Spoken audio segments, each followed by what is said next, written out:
Assalamualaikum warahmatullahi wabarakatuh.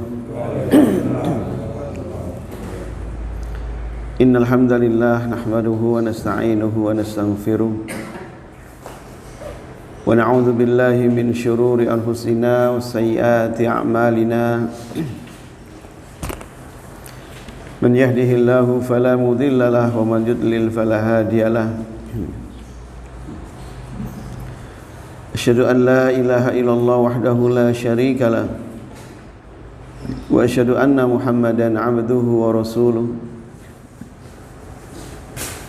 Allahumma salli wa sallim wa barik ala nabiyyina Muhammad wa ala alihi wa sahbihi wa sallama tasliman katsira. Ya ayyuhallazina amanu taqullaha haqqa tuqatih wa la tamutunna illa wa antum muslimun. Ya ayyuhallazina amanu taqullaha wa qulu qawlan sadida yuslih lakum a'malakum wa yaghfir lakum dhunubakum wa man yuti'illaha wa rasulahu faqad faza fawzan 'azima. Amma ba'du. Ma'asyiral muslimin wal muslimat rahimakumullah. Pada bapak-bapak, ibu-ibu, jamaah salat zuhur Masjid Ar-Rahman yang dirahmati oleh Allah Subhanahu wa taala. Alhamdulillah, kita bersyukur kepada Allah Subhanahu wa taala atas segala limpahan nikmatnya yang Allah karuniakan pada kita semuanya, sehingga pada siang hari ini kita masih diberi kesempatan oleh Allah Ta'ala untuk bisa melaksanakan ibadah salat zuhur. Lalu kemudian kita lanjutkan dengan ibadah yang lainnya, yaitu mengkaji ayat-ayat Allah dan sunnah-sunnah Nabi sallallahu alaihi wasallam. Mudah-mudahan kehadiran kita benar-benar membawa manfaat, membawa maslahah pada diri kita, pada seluruh jamaah yang hadir, baik maslahah itu dalam kehidupan di dunia maupun di akhirat nanti. Dalam majelis yang mulia ini, kita doakan saudara-saudara kita mungkin yang sedang sakit, mudah-mudahan diberi kesembuhan oleh Allah Subhanahu wa taala. Yang dalam keadaan sehat, mudah-mudahan Allah jaga kesehatannya, Allah jaga keimanannya. Yang saudara kita yang meninggal karena musibah pandemi, mudah-mudahan mereka senantiasa dirahmati oleh Allah Subhanahu wa taala dalam alam kuburnya. Kita lanjutkan kajian kita hari Selasa keempat, yaitu Syarhun Nawaqidil Islam, kitab yang menjelaskan tentang seputar akidah, yaitu pembatal-pembatal keislaman. Kita masuk kepada An-Naqidur Rabi', pembatal yang keempat. Qala al-musannif rahimahullah, penulis kitab, beliau mengatakan Ar-Rabi'u, yang keempat, pembatal keislaman seseorang yang keempat yang perlu diketahui, yaitu man i'taqada anna huda ghairi Rasul sallallahu alaihi wasallam akmalu min hudahu. Siapa yang meyakini ada petunjuk selain Rasul ada petunjuk selain petunjuk Rasul yang lebih sempurna dari petunjuk Rasul SAW, au anna hukma ghairihi ahsanu min hukmihi, atau ada hukum selain hukum Rasul yang lebih baik dari hukum Rasul, kalladzi yufaddilu hukmat tawaghit, seperti orang yang mengutamakan hukum taghut, yang lebih memilih dan mementingkan hukum taghut ala hukmihi, daripada hukum Rasul sallallahu alaihi wasallam, fahuwa kafirun, maka dia masuk golongan orang-orang yang keluar dari Islam. Ini sudah menjadi kesepakatan para ulama. Jadi orang yang menganggap ada petunjuk manusia selain petunjuknya Rasul SAW itu lebih sempurna, lebih baik, lebih afdal, lebih utama, macam-macam ini, lebih layak, lebih sesuai dengan zaman, umpamanya begitu bagi. Ya biyen zaman siji, saiki zaman liya, umpama seperti itu. Maka orang seperti ini, masya Allah, dengan tidak sadar dia jadi orang-orang yang keluar dari Islam dan hilang Islamnya. Na'udzubillah. Jangan sampai meyakini itu, Pak. Walaupun kita tidak bisa melaksanakan 100% hukum Rasul SAW, tapi jangan meyakini hukum selain Rasul itu baik. Nah gitu loh, okay? Ada orang yang bahkan melecehkan hukum Rasul. Hukum potong tangan itu sudah tidak sesuai HAM loh, kan begitu. Jangan hukum potong tangan, hukum di penjara saja, nah seperti itu, diganti saja. Nah ini berbahaya yang seperti ini. Dia tidak hanya menganggap hukum selain Rasul itu baik, Pak, malah melecehkan, yang mengatakan apa? Tidak sesuai dengan HAM. Ini sudah melecehkan seperti ini. Jangan sampai ada kata omongan yang seperti ini. Ada orang yang mengatakan sunnah Rasul, hukum Rasul itu sudah tidak relevan di zaman sekarang ini. Ada relevan barang, apa artinya relevan?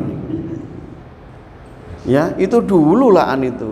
Sekarang kondisinya lain.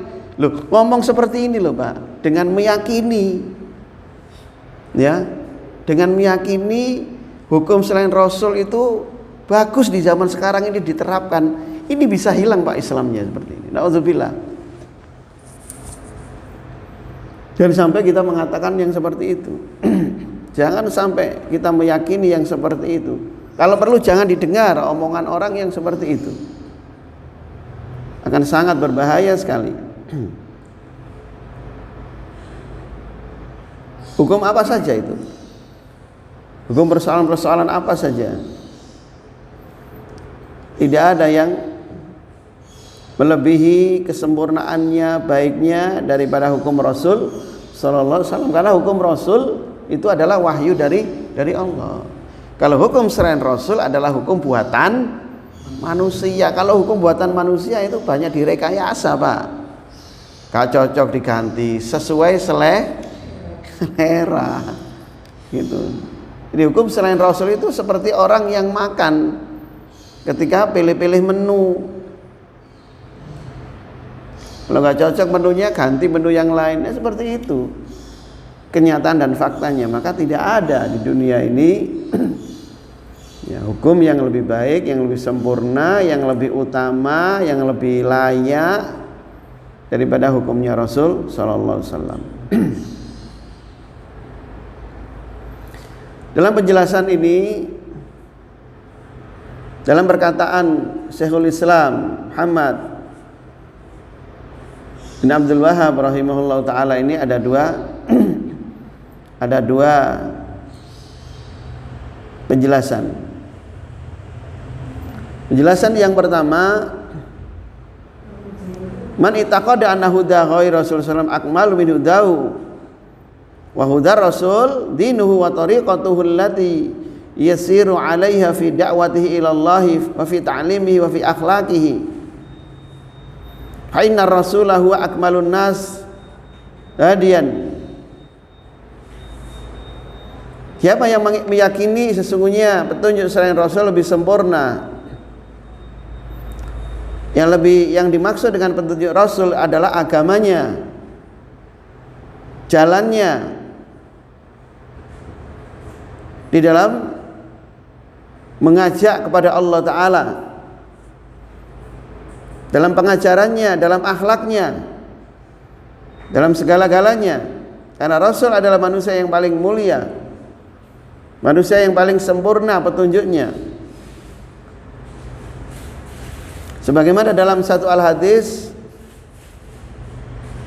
di mana beliau sendiri SAW bersabda dalam pembukaan daripada setiap ceramah Nabi SAW, setiap khutbah Nabi SAW, beliau mengawali dengan inna khairal kalami kalamullah wa khairal huda huda Muhammadin sallallahu alaihi wasallam.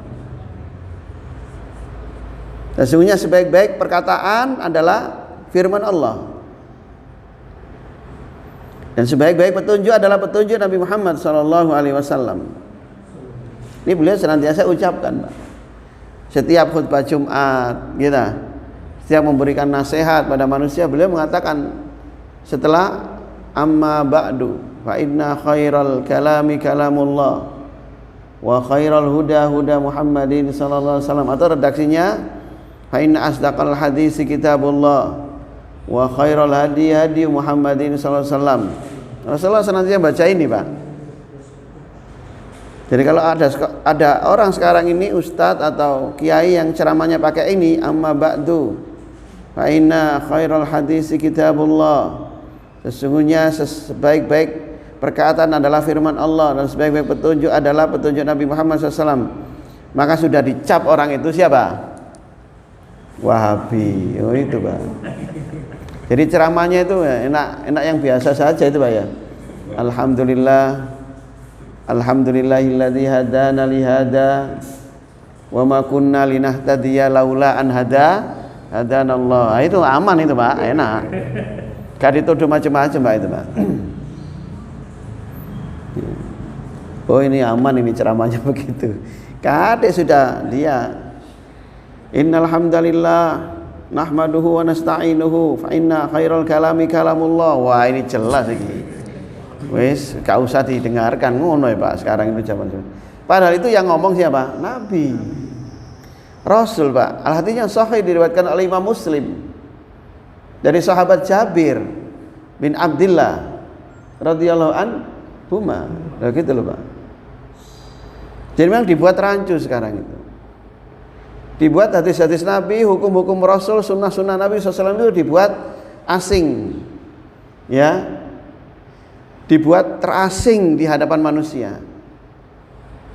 Tapi perkataan manusia, hukum manusia dibuat familiar, gitu loh, Pak. Memang seperti itu zamannya. Dibolak-balik, Pak, gitu, nggih. Yang apa? Yang hadis Al-Qur'an seharusnya ya kita familiarkan pada diri kita, itu dianggap asing. Nah, gitu ya. Yang ucapan manusia yaitu dianggap familiar, yang sudah masyhur, yang lebih terkenal, lebih disukai oleh manusia. Loh, ini berbahaya. Kita jangan sampai terfitnah oleh hukum bolak-balik seperti ini. Kita harus paham yang seperti itu. Mana yang layak ditempatkan kepada tempatnya dan mana yang tidak layak ditempatkan tidak pada tempatnya. Itu kita harus paham.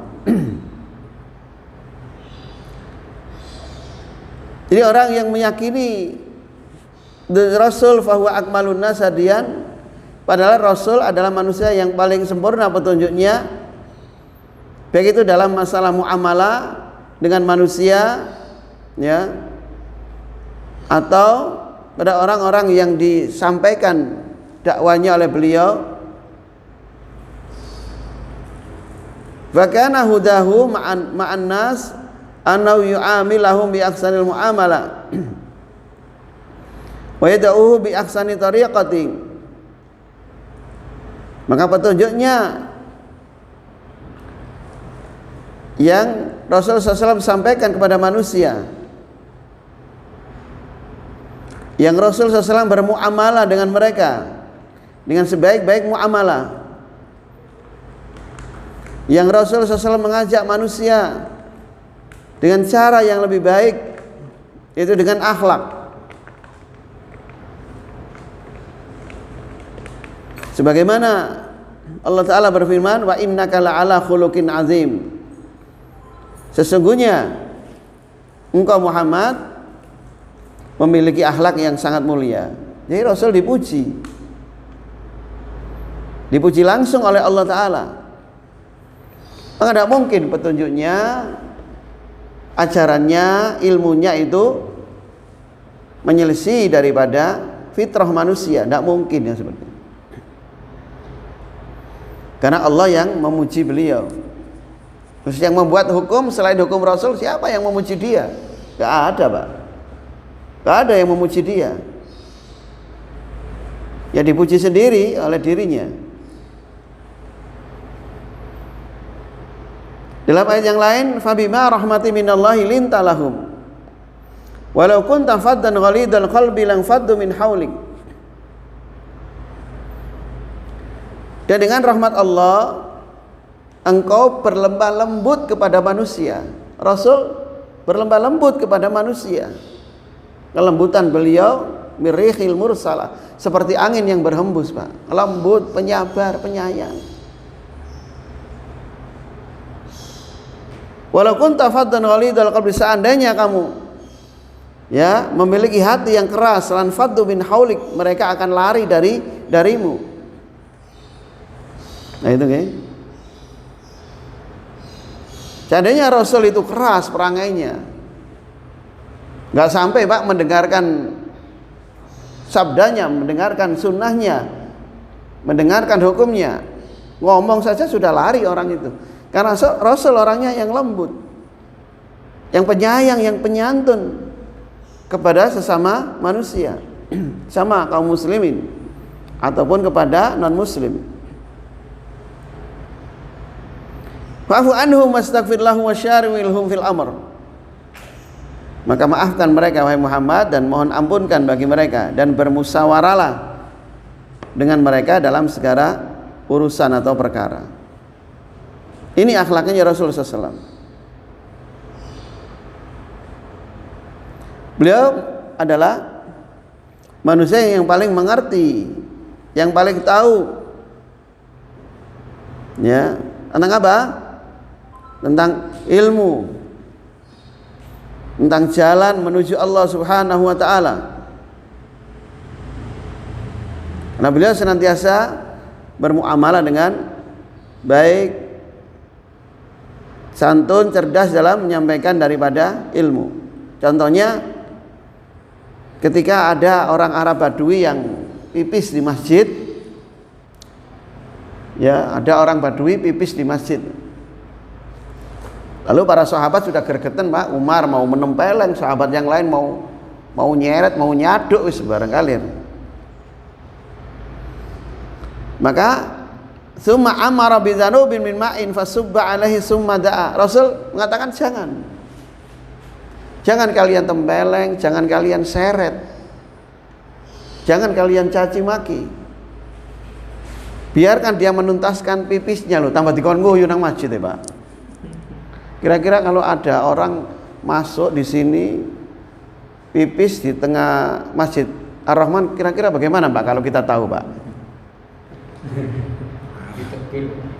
Ditegur atau dibiarkan, Pak? Rasul biarkan, sudah, biarkan dulu, jangan dicaci maki, jangan ditegur, jangan ditempeleng, jangan diseret. Biarkan dulu dia menuntaskan pipisnya.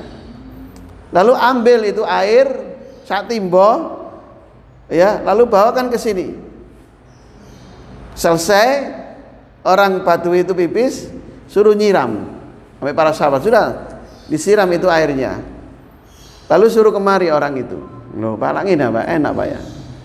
Lalu orang itu disuruh kembali oleh Rasulullah SAW Setelah dia di hadapan Rasul, Rasul menyatakan apa? Wahai fulan, innal masajida lam tubna lidzak. Masjid itu dibangun bukan untuk diuyui loh, kan sabar gitu Pak. Kalau kita bagaimana? Woi, kurang ajar kok. Kan nggon maneh ta. Indo jeding lah iso kan, morang-moring Pak kalau kita Pak. Wis jelas itu Pak.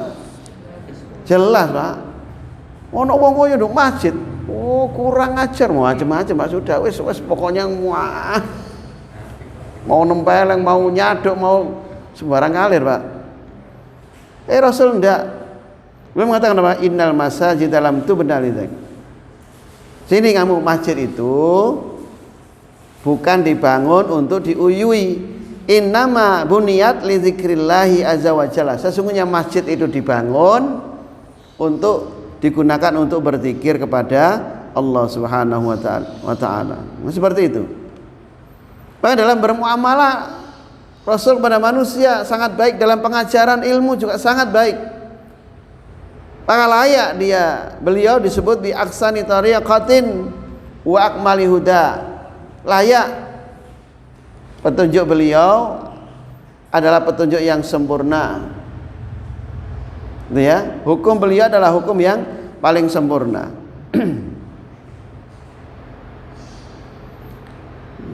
Ya Rasulullah SAW ketika beliau disakiti, diganggu oleh manusia, beliau tidak marah. Ya, ada orang yang mengganggu pribadi beliau, menyakiti pribadi beliau, beliau sabar dan tidak marah. Amma idzan tahakat maharimullahi fa innahu yaghdabu lil. Adapun apabila ada hukum-hukum Allah dilanggar, ya, ada agama Allah dilanggar, beliau paling marah, gitu loh. Makanya para jamaah, jadi kalau ada orang yang menghina kita, mencaci maki kita, menyindir kita, bahkan menfitnah, sabar, gak perlu balas, sabar. Tapi kalau agama diinjak-injak, agama dirubah-rubah, agama dilecehkan, kita harus apa? Tegas. Begitu loh Pak. Harus tegas kita marahnya karena Allah. Yang diharamkan dilanggar, yang diharamkan dikerjakan, dilaksanakan, kita marah. Perintah-perintahnya kita abaikan, kita marah. Makanya para jamaah, dalam agama itu juga, kalau dalam persoalan-persoalan agama jangan mendahulukan orang lain. Dalam persoalan-persoalan agama jangan mendahulukan orang lain. Dosa Pak. Dalam persoalan-persoalan agama kita harus maju lebih dulu. Kalau persoalan-persoalan muamalah duniawi, dahulukan Pak orang lain. Loh gitu loh Pak. Contoh ketika datang salat berjamaah saf pertama masih kosong Pak. Tidak boleh kita mempersilahkan orang lain. Harus kita yang maju Pak. Seperti adzan juga nggih, umpama adzan, kok gak ono sing adzan, jamaah iki wae tapi kok gak ono sing gelem sing adzan Pak.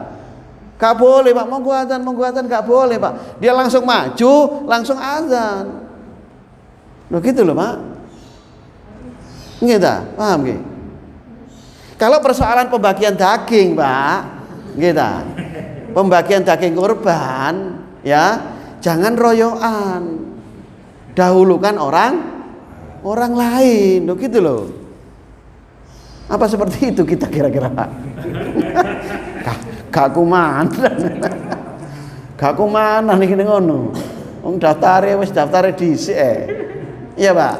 Daftar daging kemarin kan daftar dhisik Pak nggih. Tapi apa coba nek sof pertama salat jamaah royokan adzan kono, lak welehan kongkon-kongkonan nggih ya. Nauzubillah yang seperti ini. Jadi seperti itu Rasulullah SAW seperti itu. Kemudian juga ada salah satu contoh dalam hutang piutang Pak. Rasul pernah berhutang kepada seorang Arab Badui. Arab Badui ini dulu memang delodok Pak, seperti itu Pak. Ya. Namanya saja Arab Badui, Arab pedesaan. Masih apa namanya itu? Masih diselimuti oleh kuatnya budaya setempat Pak. Jadi kalau sekarang di sini kasarannya kusru Pak sih. Kalau orang mengatakan tidak punya adab gitu loh Pak. Kasar kusru. Gak ono unggah-ungguni, nah seperti itu loh Pak. Itu Arab Badui. Tapi kalau para sahabat Pak, semuanya bagus, semuanya santun karena berilmu. Ya, Rasul pernah hutang kepada orang Arab Badui. Kemudian tiba-tiba orang Arab Badui ini datang menagih hutang kepada Nabi SAW. Ya, suaranya keras ini. Muhammad, kau nak duwe hutang nang aku, balekno saiki hutangmu. Ngono ya Pak. Lah sahabat ya melihat seperti itu ya gemes Pak. Gemes para sahabat melihat seperti itu. Sampai marah. Kene Muhammad utangmu cepetan. Aku salah butuh duit. Ngono Pak bentak-bentak. Sahabat marah gara-gara iki wong iki boyo karepe. Enggak ada sopan santunnya di hadapan Nabi SAW. Para sahabat marah sudah gregetan. Apa kata Nabi? Da'au, enggak usah, biarkan dia. Biarkan dia. Fa inna li sahibil haq maqalan. Karena orang yang sedang posisinya benar nagih utang, berhak ngomong opo ae silakan. Kata Nabi sampai seperti itu, Pak. Wis ngomong opo gak apa-apa silakan. Panjenengan kon bener, aku sing salah. Sampai seperti itu, Pak. Kalau kira-kira Pak kita ada debt collector nagih. Weh, utangnya bayaran utangmu. Ojo suwe-suwe. Kira-kira bagaimana kita, Pak? Weh, ini nagih sing enak kon. Ya, sing sopan kon nagih. Kan begitu Pak ini. Utangnya kita bayar, tapi nagihmu sing enak. Dilakukan Pak kita mungkin ya. Rame tukaran. Tapi kalau Rasulullah SAW bila mengatakan apa? Da'au li sahibil haqqi maqalan. Tinggalkan, karena orang yang posisinya menagih hutang benar ya. Ngomong apa saja dia benar, tidak salah. Sampai sabarnya seperti itu. Kemudian Rasul memerintahkan untuk mengambil uang yang ada di rumah beliau, lalu suruh memberikan kepada orang Arab Badui itu. Lalu Rasulullah SAW beliau bersabda, khairukum ahsanukum qadaan, sebaik-baik kalian itu ada yang paling baik orang yang membayar hutang. Ditambahi Pak Arab Badui, nyoh tak tambahi, loh terima kasih. Iki bayar utangku, tak tambahi pisan. Loh kaya ngono Pak, apike Pak. Dari sini para jamaah, maka hutang piutang itu boleh Pak dengan menambah. Syaratnya tidak ada perjanjian di awal. Ini boleh, ini bunga seperti ini boleh Pak. Paham nggih? Jenengan saya hutangi ini 1 juta, besok bayar Pak jenengan 1,1 juta. Ya. Ini utang saya 1 juta kembalikan, ini saya tambahi sebagai rasa apa? Terima kasih. Ini boleh hukumnya. Siapa yang ngomong tidak boleh? Dan bukan masuk riba seperti ini. Yang tidak boleh itu tak utangi 1 juta, tapi bayarmu besok wajib 1,1 juta. Ya, inilah namanya riba bunga, hukumnya haram seperti ini Pak. Nggih, paham nggih? Dibedakan loh Pak antara bunga yang di situ ada unsur riba dan itu tambahan bunga sebagai rasa terima kasih. Tiga model seperti itu aja loh Pak. Enak Pak. Jadi kalau enggak bayar bunga enggak apa-apa, ditambahi ya wis alhamdulillah loh gitu. Prosoku gak ono sing gelem nambahi nek ngono carane. Ngono Pak. Sopo sih gelem nambahi ning ngono? Bang syariah. Gimana begitu? Ya, seperti hadis Nabi SAW itu loh, gelem aku utang, ya. Mari ngono Gus, duwe ya tak balekno sesuai utangku. Terus tak tambahi sak welase ngono ya apa kira-kira? Tutup bang syariah ngono, Mbak. Bangkrut seperti itu. Ini terjadi masih banyak praktek-praktek riba. Yang seperti ini akhlak Nabi SAW. Kemudian juga petunjuk beliau dalam muamalah dengan keluarganya. Ya, beliau mengatakan dengan keluarganya, khairukum khairukum li ahli wa ana khairukum li ahli. Sebaik-baik kalian adalah yang paling baik terhadap keluarganya. Saya orang yang paling baik di antara kalian terhadap keluargaku. Jadi bapak-bapak itu dianggap baik, Pak. Laki-laki itu dianggap baik manakala dia baik kepada istrinya, bukan baik kepada masyarakat, bukan baik kepada jamaah, bukan baik di luar. Sekarang ini banyak bapak-bapak itu apike ambek koncone tok, ya, api ambek tanggane tok, tapi ambek bojone gak ngerti aku niku. Aku ki pegel ngurang-muring liyane, Pak. Iki wong elek, Pak, seperti itu, Pak. Gitu nggih. Bapak-bapak yang baik, laki-laki yang baik itu baik, lembut kepada suami, kepada istrinya, kepada anaknya, Pak. Ya. Ini ujian kita sebagai bapak-bapak, sebagai kepala rumah tangga. Ya, kalau ada bapak yang ngaku baik, tanyakan istrinya. Kalau istrinya menjawab, bagaimana suamimu itu? Ya, baik enggak dengan kamu, dengan anak-anak? Kalau istrinya mengatakan baik, luar biasa baiknya, berarti baik, Pak, orang itu, Pak. Di masyarakat juga baik. Tapi kalau istrinya ditanya bagaimana? Suamimu, bapak ya arek-arek ya apa? Wah, borang-boring to ae liyane ambek aku ambek arek-arek iki. Loh, ambek wong liya kok apik. Nah, berarti orang ini tetap jelek. Karena orang itu dianggap baik, kalau dia baik kepada keluarganya lebih dulu, maka dia pasti baik kepada orang lain. Tapi kalau dia baik dulu kepada orang lain, belum tentu baik kepada keluarganya. Seperti itu. Ini adalah akhlak Nabi SAW. Seperti ini, Pak. Apabila ada orang yang menyangka bahwa petunjuk Nabi adalah tidak baik, masih baik petunjuk daripada selain Nabi, hukum Nabi masih kalah lebih baik dari hukum luar, maka orang itu murtad, orang itu keluar dari agama. Dan sekurang ya apa yang membuat hukum seperti itu loh akhlaknya, luar biasa akhlaknya, tapi masih saja dianggap bahwasanya ada hukum, ada aturan, ada akhlak yang lebih baik daripada akhlak Nabi SAW. Maka orang itu sudah wassalam, masuk neraka orang itu kalau belum bertobat kepada Allah Subhanahu wa taala. Pun Pak, saya kira cukup sampai di sini dulu kajian kita. Ya. Mudah-mudahan bermanfaat sedikit yang kita kaji dan bisa kita amalkan dalam kehidupan sehari-hari, khususnya meyakini bahasanya hukumnya Rasulullah SAW, hukumnya Nabi Muhammad SAW adalah yang sempurna, yang terbaik, dan tidak ada hukum yang lain selain Rasul yang baik. Saya kira cukup sekian. Kita akhiri, subhanakallahumma wa bihamdika asyhadu an la ilaha illa anta astaghfiruka wa atubu ilaik. Wassalamualaikum warahmatullahi wabarakatuh.